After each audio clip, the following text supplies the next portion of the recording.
So the Freemasons actually reference Nimrod, and it's interesting because, Because in some of their older writings yeah, that they have written, the Freemasons have written. yeah. So it says Hiram, the architect of Solomon's temple, is one of the most famous Masons. So yeah, you're right. And it says an Oriental legend traces the lineage of Hiram from Adam through Tubal-Cain and Nimrod, the builder of the Tower of Babel. On Nimrod being a Mason, well, that's pretty straightforward. I think that answers the question. I think we just answered. Is this the first time we've answered a question? So on Nimrod being a Mason, this is a quote.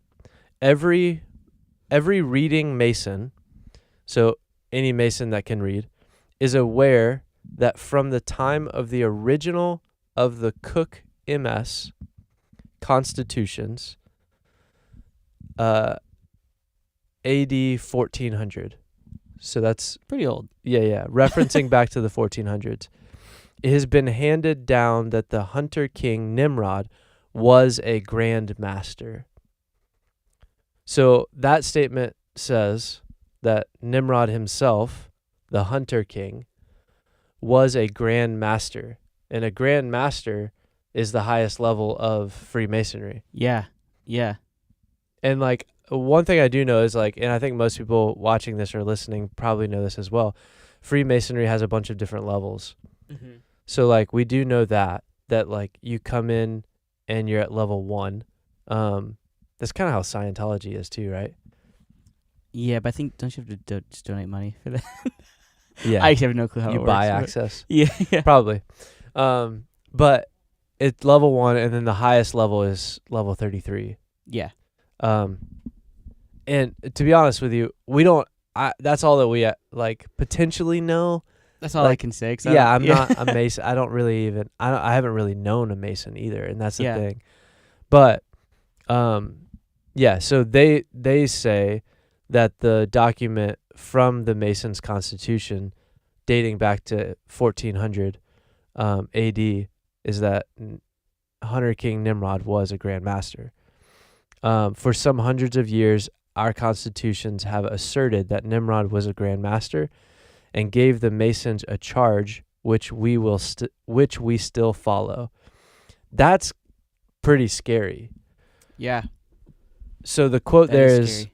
for some hundreds of years, our constitutions have asserted that Nimrod was a Grand Master, and Nimrod, as a Grand Master, gave the Masons a charge, so a call to action, which we still follow. That's crazy. So within Masonry, there's a charge or a call to action given from Nimrod. given from Nimrod that's in their constitution. And our oldest Masonic manuscript traces Masonry not to Solomon, but to Nimrod and Euclid Mm-hmm. in a still earlier time. The oldest known Masonic text, the Old Charges, which dates at least as far back as 1400, sets out a legendary heritage that begins with the antediluvian patriarch Jabal, who discovered geometry and wrote down his findings on pillars of stone.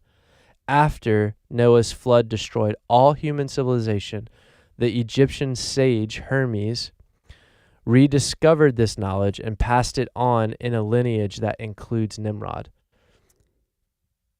So That's interesting. yeah. So what they're saying is like in the Masonic tradition and in their constitutions, basically, an antediluvian is like, I love that word. It's a cool sounding word. Yeah, it just means before the flood. Yeah. So it's just referring to the time before the flood, the Noahic flood. Yeah. But so so the patriarch Jabal, however you want to say it, he discovered geometry and wrote it down, his findings on pillars of stone. So they dated all the way back to that as like part of the origin of Masonry. that's in the antediluvian pre-flood, That's crazy. which would mean that post-flood, and this is kind of where like I started to look at this, like how does this lay out? Because I Yeah. heard someone say that the Masons consider Nimrod the first Mason post-flood. Which, with that writing, makes sense.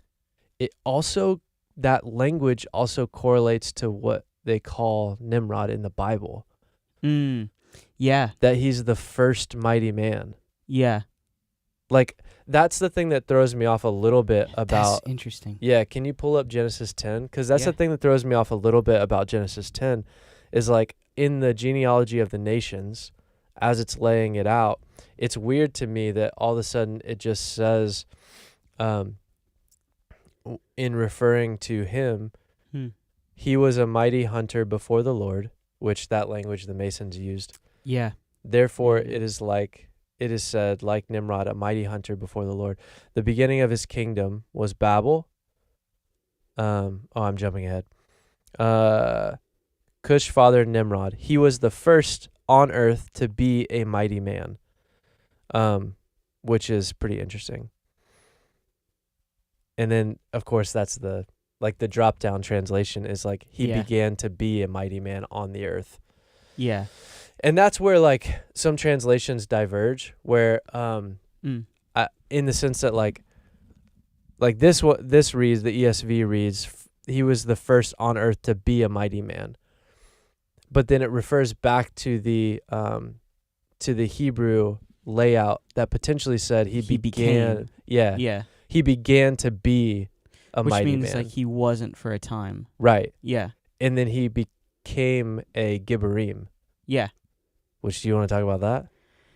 If you want to. Yeah. Well, so I mean, just actually, explaining what a Gibborim is in the tradition itself. yeah. So I mean, in the simplest thing, the first time that we see that is in Genesis 6, where it refers to the mighty men of old, the men of renown. Right. The mighty men being Gibborim. Which would be the antediluvian Yes. that we're talking about. Yes. And then so here we see it singular, so just Gibor. Yeah. Yeah, which is, so that's interesting in relationship to the Messianic tradition. Yeah. That Nimrod would have been the first to carry that tradition. Yeah. Through post-flood. Yeah. Or at least, actually what I read there wasn't that he wasn't the first one, but instead he was in the tradition of post-flood. Yeah. Which I guess if you're following with what the Freemasons wrote, Yeah. is that, well, yes, there was the people that discovered geometry, Right. and they wrote down their practice and their understanding, and he picked that up. But go back to that. So Yeah. like that's kind of what I wanted to go back to, because even with Nimrod, like it's interesting if Nimrod was a Freemason, particularly Yeah. a Grand Master. Yeah. Now there's a good chance that he wasn't a Mason, Right. but instead in the tradition, in the charge of Nimrod, Yeah. whatever Nimrod was carrying on and whatever it was called back then eventually becomes Freemasonry. We end up calling it Freemasonry. Yeah. Yeah. Or it's an offshoot of whatever the Mm. byproduct of that was. Or like in the tradition of, which makes me think that like if they are master builders, then the idea of like, then what are they building? Right. Because to be completely honest, like Masons, what they build is not that. It's not that it's not that interesting. It's just their particular buildings Yeah. look like they're only hiding things. Right. So then what are they building that we can't see? Hmm. But that was the end. Why I wanted to go back to that. Why I wanted to go back to that is because they reference Jabel, who learned geometry. Yeah.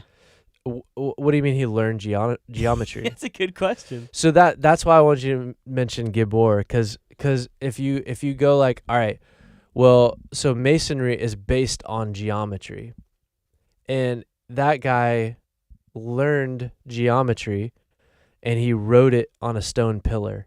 Yeah. And then Masons picked that up and used the geometry that was written on that stone pillar in their tradition in order to build things. Yeah. Including things like the monolithic structure that was King Solomon's temple. Yeah. In that tradition. Yeah. So what was that tradition and where did that come from? And that does take us back to the what you almost said instead of Nimrod, which would be Enoch. Yeah, it sure would. Because a Freudian slip there. Because that is like that would be the tradition of Enoch 1. Yeah. Which would be when the sons of God came down and they lay with the daughters of man, that Enoch picks that story up. Yeah. Yeah. And basically says, in exchange for knowledge. So yeah, there's knowledge given to the men of the earth. Mm-hmm.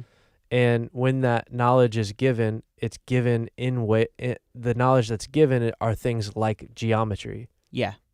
Yeah. So it's like, okay, well, where did geometry come from?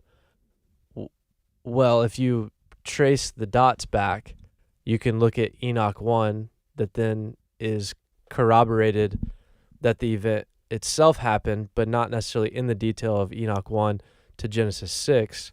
Yeah. In the scriptures. Yeah. That basically says, well,